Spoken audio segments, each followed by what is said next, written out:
సామెతల గ్రంథం మొదటి అధ్యాయం.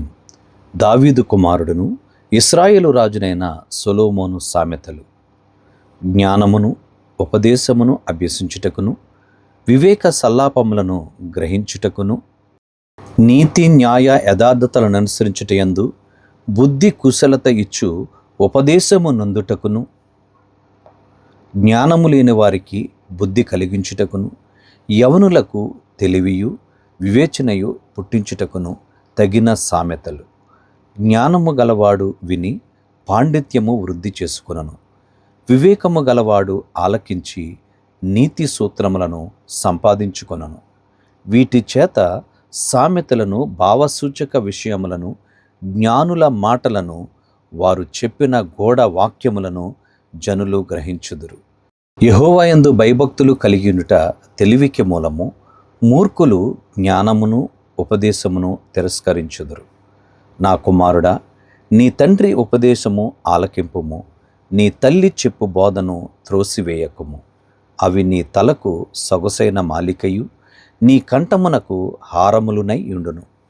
నా కుమారుడా, పాపులు నిన్ను ప్రేరేపింపగా ఒప్పకుము. మాతో కూడా రమ్ము, మనము ప్రాణము తీయుటకే పొంచియుందము. నిర్దోషి అయిన ఒకని పట్టుకొనుటకు దాగియుందాము. పాతాళము మనుషులను మృంగివేయునట్లు వారిని జీవముతోనే మృంగివేయదము. సమాధిలోనికి దిగువారు మృంగబడినట్లు వారు పూర్ణ బలముతో నుండగా మనము వారిని మృంగివేయుదము రమ్ము అని వారు చెప్పునప్పుడు ఒప్పకుము. పలు విధములైన మంచి సొత్తులు మనకు దొరుకును. మన ఇండ్లను దోపుడు సొమ్ముతో నింపుకొందము. నీవు మాతో పాలువాడవై యుండుము, మనందరికీ సంచి ఒకటే యుండును అని వారు నీతో చెప్పుదురు. నా కుమారుడా, నీవు వారి మార్గమున పోకము. వారి త్రోవలయందు నడవకుండా నీ పాదము వెనుకకు తీసుకునము. కీడు చేయుటకై వారి పాదములు పరుగులెత్తును.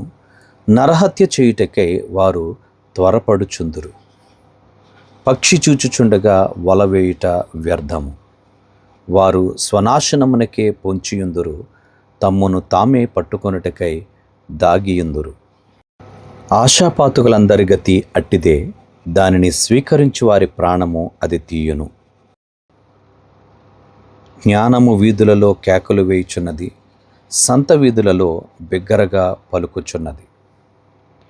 గొప్ప సందడి గల స్థలములలో ప్రకటన చేయుచున్నది. పురద్వారములలోను పట్టణములలోను జ్ఞానము ప్రచురించుచు తెలియజేయుచున్నది. ఎట్లనగా, జ్ఞానము లేని వారలారా, మీరెన్నాళ్ళు జ్ఞానము లేని వారుగా ఉండగోరుదురు? అపహాసకులారా, మీరెన్నాళ్ళు అపహాస్యము చేయుచు ఆనందింతురు? బుద్ధిహీనులారా, మీరెన్నాళ్ళు జ్ఞానమును అసహించుకొందురు? నా గద్దింపు విని తిరుగుడి, ఆలకించుడి.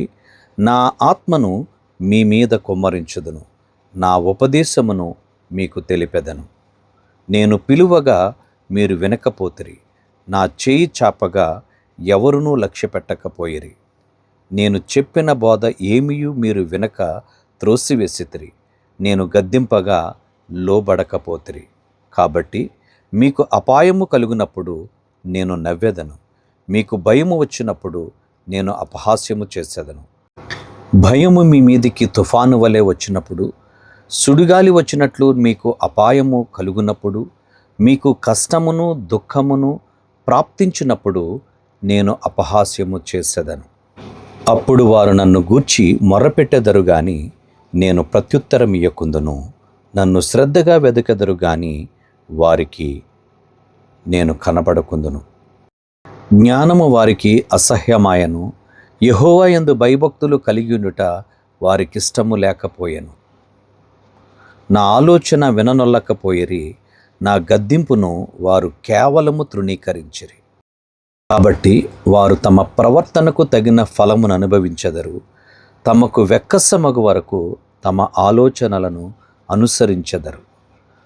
జ్ఞానము లేని వారు దేవుని విసర్జించి నాశనమగుదురు.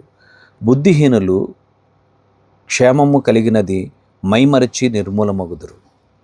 నా ఉపదేశమును అంగీకరించువాడు సురక్షితముగా నివసించును. వాడు కీడు వచ్చినన్న భయము లేక నెమ్మదిగా నుండును.